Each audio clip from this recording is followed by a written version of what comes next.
2016 Nissan Frontier battery replacement.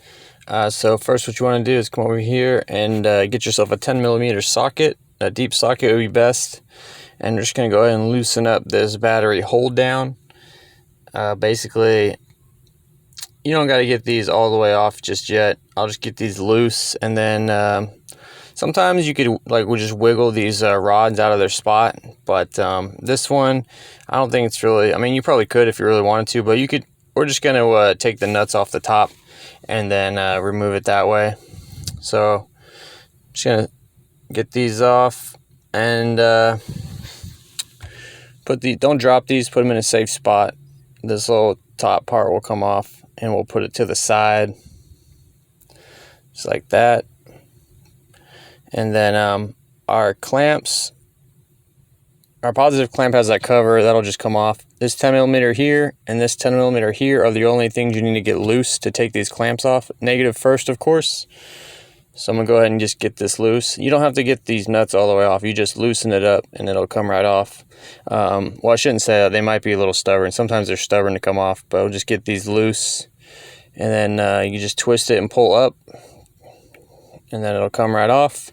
And then I'm gonna lift this out. This one has a handle, so that's good. And get this out. And also get that fabric out. It's like insulation. This is all chewed up by like a rat or something. I'm just gonna get it out of here. Alright, so I got my battery out, and then I got these rods, and I put my nuts on the rods to keep it all together. You can clean this area out if you want to. Basically, I got my new battery now. Same size. The positive lines up with the negative. The same dimensions. The CCA is a little different, and I wanted to mention that because if you get a battery with different CCA, it doesn't mean it's the wrong battery. It just means it has a different CCA. If you look it up by part number and stuff, like, it'll be fine. So don't like panic if like some of these numbers are a little different from each other. My part number is right there. The Napa for the Napa battery, and then here's the Toyota True Start battery. This is the part number here. But I mean, whatever battery you get, I'm sure it'll be fine. So I'm gonna go ahead and put this in. Going ahead and remove this cap, this protective cap, and put the positive on first, of course. And then the negative will go last because the negative is less likely to spark and also cause a voltage spike when we complete the circuit. Just go ahead and put this on here. This one I had to kind of wiggle down a lot.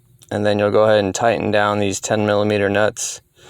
You want these to be pretty snug, but you don't want to like overdo it, because if you overdo it, there's a chance you might break the little bolt in the clamp.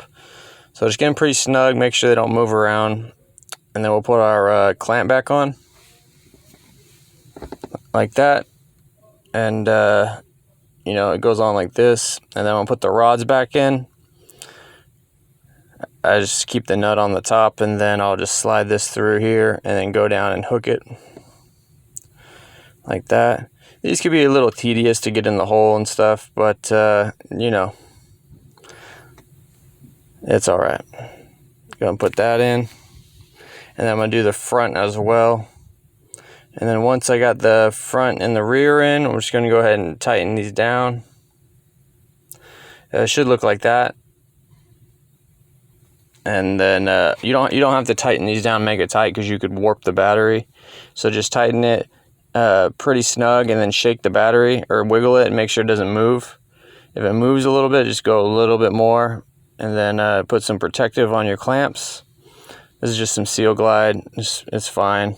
Just use this, and then we'll put this plastic cover back on. The positive tends to like corrode out more than the negative. That's why it comes with like a cover, and we're going to put that on there. And that's it, guys.